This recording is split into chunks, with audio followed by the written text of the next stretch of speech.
Okay, we are ready, getting ready. So it's linking up to YouTube, and Okay. we are getting ready. So it's counting down now. YouTube coming on now. YouTube coming on now. Please, once it comes on YouTube, let me know. Okay, we are live.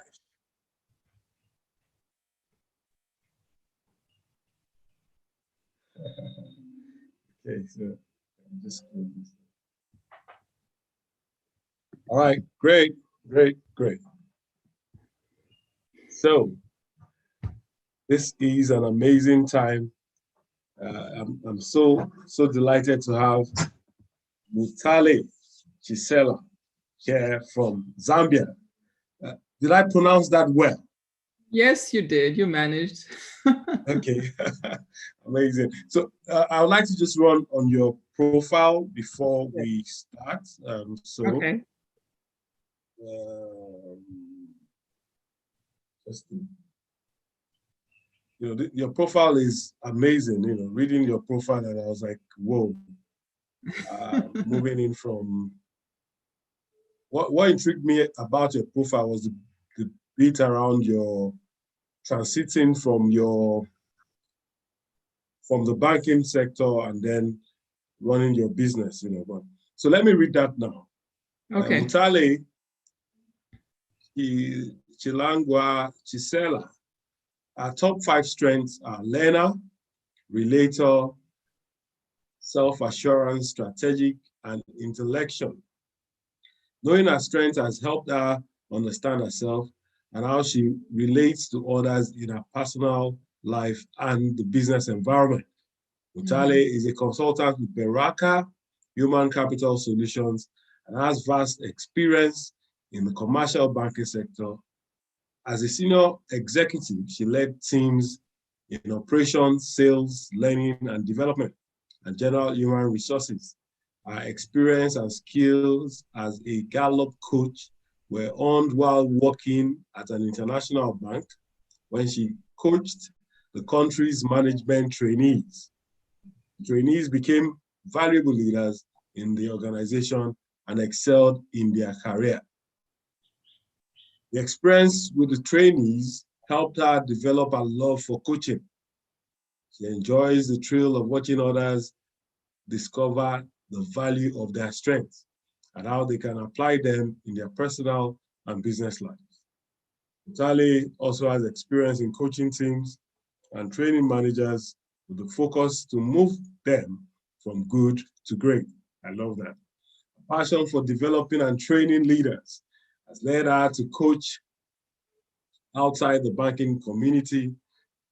Mutale is also a volunteer in a faith-based non-profit organization and the corporate sector. Oh yes, she volunteers in both sectors. Knowledge of her strengths has made her an invaluable and productive board member. Mutale's formal education includes a bachelor's degree in business administration. She has an MBA and an MSc, a master's in science, I guess, in global human resources. She is currently pursuing a doctorate in leadership.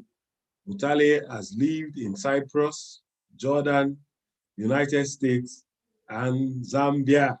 She has traveled to North America, Asia, America, and the Middle East. Mutale enjoys reading and spending time with family. Whoa! Wow, it's good to have Mutale here. Mutale, great to have you, great to have you, great to have you. Reading your profile, and I'm just beginning to wonder, wow, you've been to almost all the continents. But one thing that intrigues me the most is your transitioning, from the banking sector. All right. So, so tell me a bit about, this journey. Tell me a bit about this journey and how you ended up being a strengths coach. Yes, quite interesting. I mean, I joined the banking sector almost by default. And within the banking sector, I worked within the retail side, the corporate side, and basically led teams there, mostly sales teams. So I was really very, very focused on sales, meeting budgets. And then I got an opportunity. The head of HR position was available. And I applied the first time, I didn't get it. I applied the second time, I didn't get it. And quite honestly, I was looking for a promotion.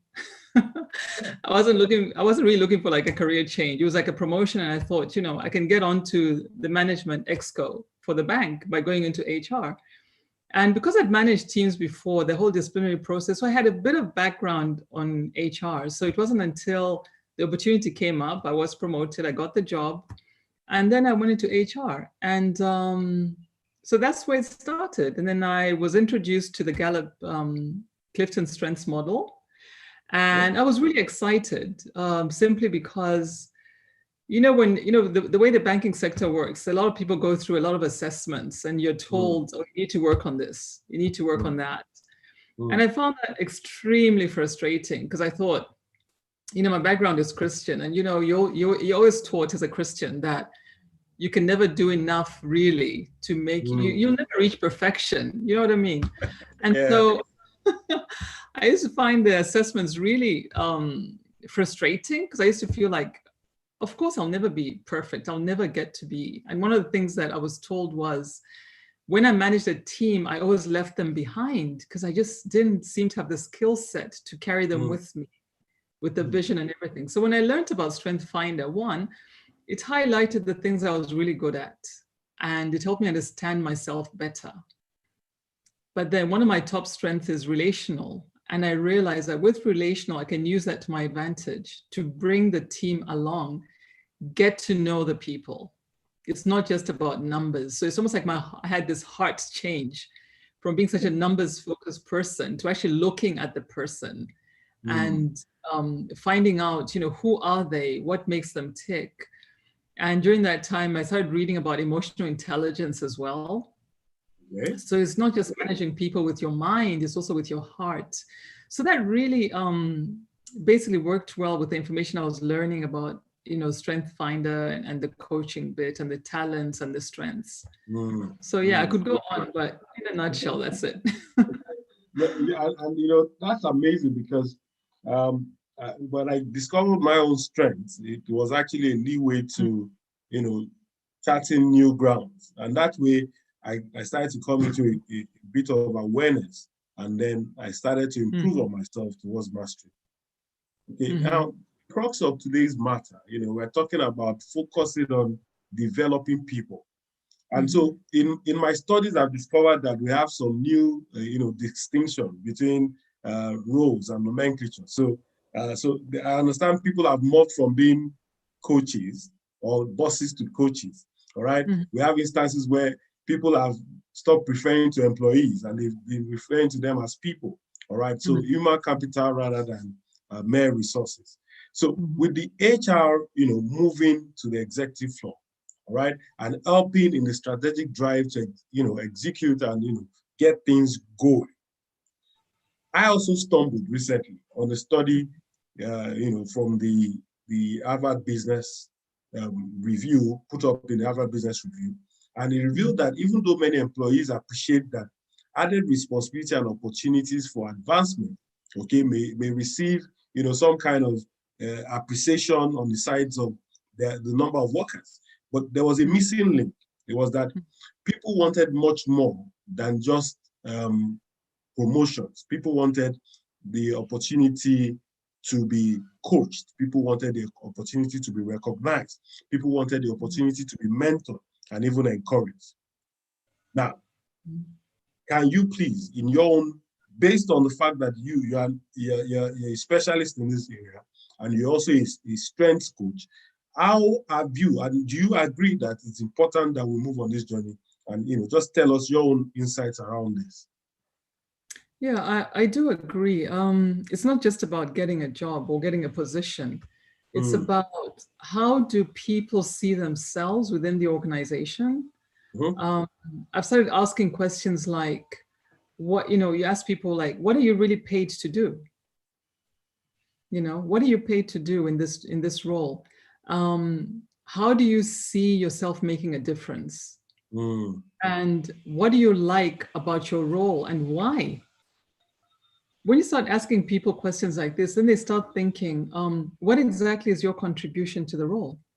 So you can be promoted into a position, but if you don't understand why you're there, it becomes a bit of a problem. You can get the excitement of the promotion, the new job, the new pay, but it fizzles out after a while because you're not quite sure what you're there for. And I think with strengths, once you start looking and understanding what somebody's strengths are, or even like if I give myself as an example, if I understand what my strengths are, I'll be able to see how do I use them to execute what is required of me. How do I use it for, like, relational is big. How do I use it to build relationships across functions in an organization in order to get things done?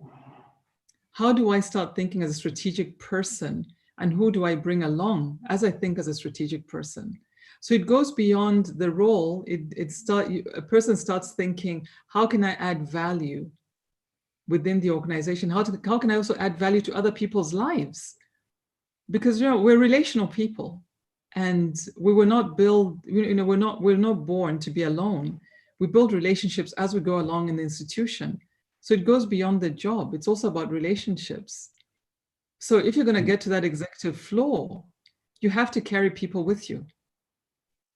And one of the best ways, in my experience, to carry people with you is to treat them as persons, as a human being. If I know I've got somebody on my team, for example, who's very, they're a reflector. Yeah, they reflect a lot. Reflectors tend to want to understand the context of what they're doing. If I have somebody in my team like that, it will help me also assign them particular tasks that they'll actually be very good at. If I have somebody who pays attention to detail as part of their strength, I will assign duties, according to that as well. Because it's very difficult, for example, to put a salesperson who's very relational. Yeah, they're relational, they can get new business. But then you go and put them in a role where they have to start looking at detail. That's where you find conflict sometimes in the organization, where the operations guys are saying, you didn't fill in, know your customer. You didn't fill in the forms properly. I can't do the job. I can't process this transaction. But the salesperson is just interested in making sure they close the sale. So as we build relationships and understand how each of us works, that will help us be able to be more effective within the organization. So I love that flow. But you see, there seems to be a missing link, particularly around failure of businesses to focus on developing people. There is, because particularly in my part of the world, except for most of the big corporates, you find out that people are not keen on sending their people either for training or for any kind of self-development. We run a very small organization. But when we cannot afford all the big trainings, we try within ourselves to, go on some sprints, have some personal development, or even have people read. So in your own understanding, how do we suggest that organizations begin to take appreciation of the need to develop their people, right? So that they can be productive in themselves? What would be your own recommendations, interventions, for organizations? And then maybe that will move on to our next thought around this discussion. Okay. From my experience, I think, especially from the consulting side, I came from a background, obviously, where there was a lot of training. I was very privileged. And then to be a consultant now and then walk into organizations and you talk about training, and the first question is, how much is it going to be? How much is it going to be and how long will it take? So I've actually learned, so wherever possible, I've learned to actually go and meet with the CEO, because sometimes the HR person doesn't really have the authority. So I go and meet with the CEO and I ask them simple questions like, where is the pain for you in the organization? Where is the pain? And once we start talking around that pain, we then move to, hang on, there's this solution that could help you at least ease the pain. Maybe sort it out, but at least ease the pain. So once you start selling value to a CEO, it's like what I've been doing now as well is I don't want to go and coach in an organization where I do not coach the supervisor. I don't just want to coach the team. I want to coach the supervisor, because that way they'll speak the same language. Because if the supervisor appreciates why that training is needed and how that will ease their pain, it's an easier way to walk into the training side of things. Because you're right, people don't like to spend money on training because they don't see the value. And so with the training as well, I think it's also important to put in direct deliverables that will occur after the training. Mm. So that the person paying for the training can see the value of the training. Somebody can go away Absolutely. for 2 days, 3 days, have lunch, they're away from the office, but what happens after they go back? So from a training perspective, it's very important to actually have deliverables where the CEO or whoever pays for the training knows that this is what is expected once the person comes back from the training. So that's really important. Mm. Mm. Okay, I love that dimension. And I'm also not a stranger to this, because I feel that when people are trained, all right, there's this contentment that comes in, a sense of fulfillment. They feel valued, and they also feel inspired. And ultimately, it just adds on, or rubs off positively on the company. Now, so what other impacts do you allude to, to say, look, people should be trained? How would you go on to, and because we're having a strengths discussion, so I wanted you to be able to weave it around. How would you want organizations, okay, to embrace personal development from that point of view of using or understanding the strengths of their people?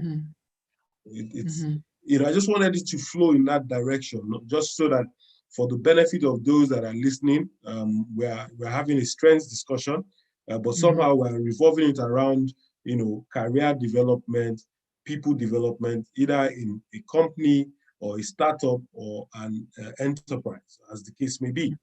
People play an intrinsic role. And so we have our coach here, Mutale, from Zambia, and she's renowned human resource specialist. So we're just taking on a perspective, just so that maybe for whoever is listening, they could take a few points. So Mutale, back to you. What other impact can we have as a result of personal development, training, and people development? Okay. If we step back, we start, let's say, with the CEO. I'm dealing with a small organization, and I will explain to them the virtues of having the Strength Finder assessment done.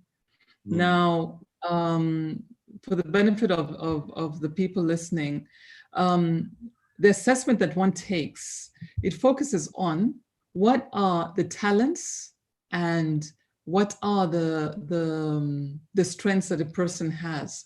Now, a talent is something that occurs naturally for a person. For example, you might find somebody who's very good at singing. It just comes naturally. They've never had formal training, but they sing really well.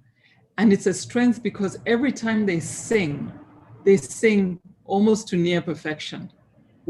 There's a flow. So they flow, Yeah. You have no issues, and you're even thinking, oh my gosh, where has this person been? That's a combination of using your talents and your strengths productively. So when we bring it into the workplace, we're selling that to the CEO and saying, you know what? You've got some really good people here. You've got people who, the way you recruit the top team. So how do you want to not just recruit the top team, don't leave it there. How do you want to develop them so that they perform at their best? And that's where the assessment comes in. And with Strength Finder, you have 34 strengths. You've got your top 5 strengths, which is something that comes most naturally to you. Like I'll use myself as an example, because I've got learner, I'm always learning. In my career, I was always asking my supervisors for new jobs. What else can I do? And at some point I used to think, I'm such a rolling stone, I won't gather moss. But then I realized that if I'm not learning, I get bored. If I'm not learning, I get bored, I found that I'm very strategic in the way I think. I just want to, I know where I want to go. And so when we're talking to a CEO, we'll say, fine, you've got these top performers. What do you want to do to help them not just recognize who they are, what are they really good at? So like I was saying, you've got your top strengths, and then sometimes you've got what we call the lower strengths, which are the things that maybe someone is not that good at. Now, under Clifton, we don't call them weaknesses, we call them lower strengths. And I'll use myself as an example again. Empathy is one of my lower strengths. It's one of my lesser strengths. But being in HR, I learned empathy is way on the bottom, right? But you need it when somebody comes to you and they're crying. Seriously, wait, I need to pause you for a minute. So you have empathy on the rung of your ladder for you too. Oh, same here.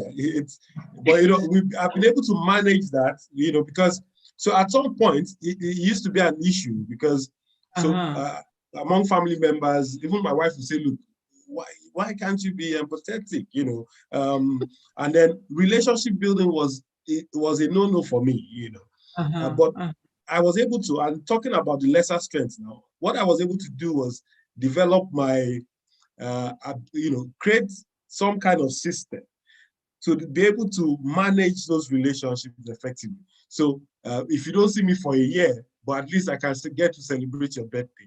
If you don't, so, yeah, and that way, by having to get into the burden of trying to, become what I'm not, has helped me, distinguish myself and play to my strength. Whoa, I'm just having fun already. Exactly. So with lower strength being, empathy being low, I learned that, what? When somebody comes with a problem, allow them to cry. Allow them, instead of just saying, fix it, what's you going to do about it? Allow them to speak through their problem. So if we're talking now, going back to a CEO, it's explaining to them that they're top strengths and then their lower strengths, and they've got the middle strengths. And as you have your top team and you need to start developing them, think of ways in which you can actually, once you know their strengths, if it's a lower strength, put them with somebody who can help them build that strength, or at least manage it. Okay, and this can come through mentoring. This can come through learning on the job. If I'm not very strategic, but I've got a role where I need strategy is very, very important, give that person books on strategy. Let them sit in an executive committee meeting. That's another way of developing them. So it's a lower strength, but you can help them understand the importance of being strategic. Wow. So I see. Wait, I wanted you to pause there for a minute. Yeah. I see a few. Yeah, we have a few attendees on this call. I'm just going to call on anyone, hoping that if they have any questions, just before you land. I have a reason because, it's amazing how 30 minutes is almost gone. So, so there's the Chilima Chelsea. There's Ayo Adefumi. There's Joanna Agu. Okay, I see Sandra James. Oh, amazing. Okay, so is anybody willing to just say a word? Just say a word. I would love some questions, actually. Yeah, it would be nice just to at least get people in the house. Okay, so Joanna.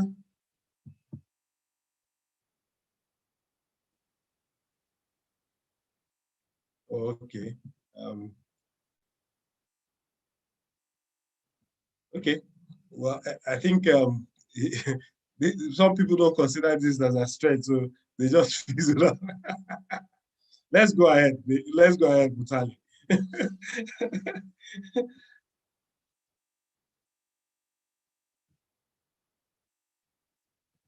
There you go. I'd muted myself waiting for a question. Okay. Yeah. So I was saying that the CEO needs to understand that once we sell the value of the strengths, they can start building their team in different ways. Like I was saying, mentoring, I was saying giving them books, I was saying inviting them to an executive meeting. Yes. The other thing you could also do, which works very well, is based on their strengths, you can assign them to specific projects. You know, organizations always have projects. Somebody doesn't have to be, you know, have to have a diploma in project management. As long as you've got an executive sponsor, you can bring in those young people as part of the project team. I know that in my personal life, that helped me so much to be part of a project team that is very important to the bank, and based on their strengths, assign them as to be a member of the project team. For example, if you have somebody who's very strong in communication as a strength, you can assign them to do the communication message for the project. Because with any new project, communication is very important. So that's the value of knowing the strengths of your team. It's how to then apply their strengths, give them roles where they'll perform at their best and not frustrate them. That actually helps to retain employees as well. Good. So, and I also think that, and with what some of the discussions we've had, when you identify your strength or you discover your strength, and you probably are operating in an area of influence around, say, your career, what usually happens is that you are able to develop some skills suited for what you're doing. Right. Now, I'm going somewhere with this. I've seen you move because you didn't wake up to discover your strength. You woke up and you had become a specialist, you know, human resource specialist. So how, at the point of your discovering your strengths, how have you used your discovery of strengths to develop your skills, to develop yourself in terms of your knowledge? I know you're a learner, but tell us how you've used your own strength. I see you're doing a doctorate now. How have you used your strength to be able to build yourself and build your career and, you know, your business, even in the non-profit, even in the Christian, you know, along those lines? Please, let's have a thought. I've used my strengths. They've just been really invaluable. I could talk for another hour about it, but if I were to summarize, my strengths have helped me be less scared about the unknown. I'll give an example. I became my first board chair role in a nonprofit. I'd only been on the board for a year, and I was selected as chair. And I was so scared because around the table, everybody were these, you know, they had these big positions, their doctorates. But I sat down and I thought, you know, with a lot of prayer, of course, I was like, what is it that I do well? And Intellection kicked in because I thought, let me start processing and combining that with being a learner. Let me learn about the organization. Let me also learn and watch the people around me, you know, on the board. Who are the guys who are really going to support me? Who are the guys that I need to ask help from? So I've learned to use my strengths to really navigate in unknown situations. I'm less scared. I'm more confident. It's like I'll step into something that I don't really know, but then I'll be like, hang on, because I'm here, this can actually work. And I ask a lot of questions. So that gives me that self-assurance, like, one, I know I'll be able to do the job. I'll ask questions because I'm a learner. So there's no shame in asking questions from where I'm sitting. Shame at all. I'm very relational. Relational people don't go out to make best friends. More often than not, relational people will identify people that they need to help them to succeed. And not in a selfish way. it's about building a relationship. I mean, I'll call you, say hi. You know what? One manager I used to have, he was actually from Ghana. His name was Albert, and he used to tell me, call your managers, you know, the guys I'm supervising, call them just to say hi. Don't talk about the numbers. Don't talk about what's gone wrong. Start learning who they are, who their families are. And that has helped me when I'm managing a team. That has helped me when I'm walking into a business. I'll start asking the CEO questions about them, their family, why they're in that business. That also helps. It helps create confidence between the two of us and even the staff. So all that, I in a nutshell, has helped me because of knowing my strengths. And being aware of the lower strengths also has helped me, because then I realize I'm not really good at this particular area. Who can I get to help me so that we do deliver what's required? And just to share something I came across, it's by John Donne, and he said, "No man is an island of itself." I think all of us have heard that, huh? Yeah. But it's every man is a piece of a continent, a part of the. And any man's death diminishes me because I'm involved in mankind. Whoa. So it's about being relational. Profound. Very profound. Very profound. Wow. Wow. Yeah. So we're part of it. That is a jigsaw puzzle. So you're that puzzle now. And so everybody's connected. All right. And everybody plays a key role. And so nobody's an island. Wow. That you know, this thought you dropped me with, I could take it on for the next hour, because that's something I strongly believe in, that it's good first you come into your understanding of yourself and then appreciation of your team. And I think most, and maybe because of the environment that we're in, a lot of people being parochial are somewhat insecure. Okay, when I say insecure, so they probably also, because I recall, and this is about wrapping up, because I'm sure we've moved past. It's amazing how 30 minutes we have just fizzled up. But yeah, let's talk a few minutes more and then we'll wrap up. So I recall whilst I was in the bank back in the days, I came in contact with a book, and that book said that get all you can all you get, and sit on the can. Because I always wanted to be the boss. Okay. And yeah, you know, so there was no need to coach anybody. As I just wanted to be the brightest guy in the room. Do you understand? So it was almost like I was hoarding all the insights that I got. But over time, when I came in touch with Stephen Covey's 8 Habits, he said, no, give expression to your gifts and everything that you know, and let other people also know, all right, to the extent that they are also able to increase in there. So, and it's something. So now I realize that most times people, based on insecurity, just hold on to all that they have because they are also not keen on learning. So I know someone like you now, you're constantly learning. You're constantly learning. You're constantly learning.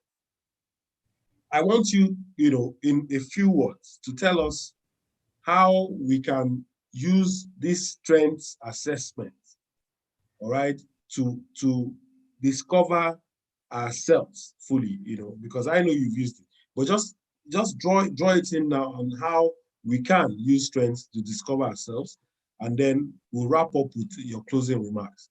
You know, I've been having an interesting time, so please, Mutale, over to you. I believe that we can use our strengths if we have the mindset of operating outside yourself. The strengths are not just for you. Your strengths are for other people as well. Okay.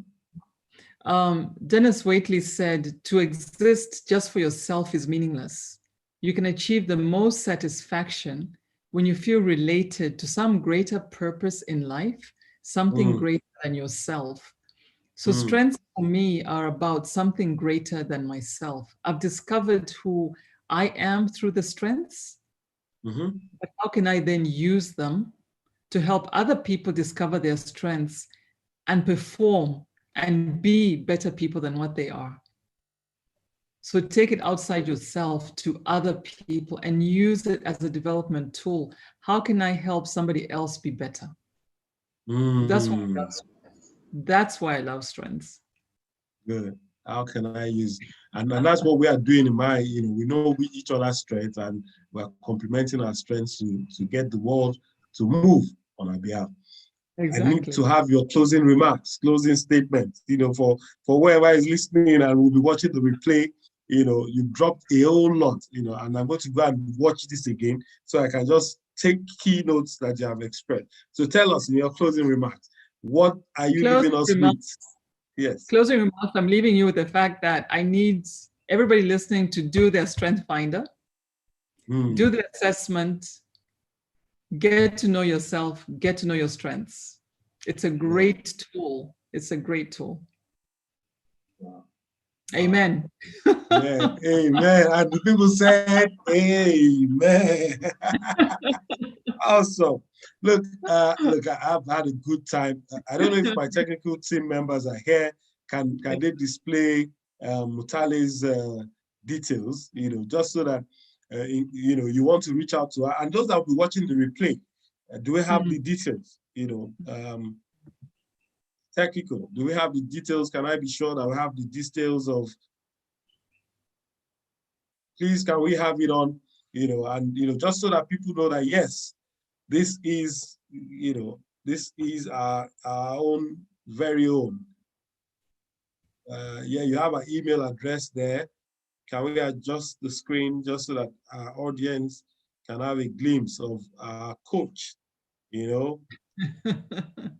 Yes. So you can reach her on Instagram. She's on LinkedIn also, and you have an email there. Now, but Mutale, I know we're closing now, so I'm surprised. Or well, I love this name. Can you just tell me what that name means? Berakah. Mutale. Oh, Berakah. Yes. Oh, Berakah being blessings. Oh, okay. Oh, okay. Oh, awesome. It means blessings. I needed a name that would inspire me. Yeah. Amazing. Okay. Yes. That's brilliant. Now, we could talk for the next 10 hours, on strength, but, we have to leave now. And we're taking this discussion further, and I'm so delighted that you came on board. This is the 5th in the series. Yes, 5th in the series. And we're moving on steadily now, hoping that Africa can even begin to hear and know more about strength. And the more people that know about strength, then the more we can strengthen Africa, in those words. Guys, for those that are joining us, and those that will be watching after now, we've had an interesting time with Mutale from Zambia. She is, she's a spirited person, but we're not getting into that. Maybe on another show, I'm going to bring her on to start to talk about the dimensions of faith and, the elements of championing great feats, I know even from just conversing with her, I can sense the power that she exudes. So on this note, I'd like to, say bye to everyone. It's been amazing. And, sorry guys for the glitches we had. We used to be on, I think, StreamYard, and then we were moving directly from Zoom right now into and beaming live to YouTube. So join us next week, same time, and it promises to be interesting with another certified Gallup strength coach. On this note, Mutale, say hi, bye to everyone. Hi and bye. Thank you so much. God bless. Bye-bye.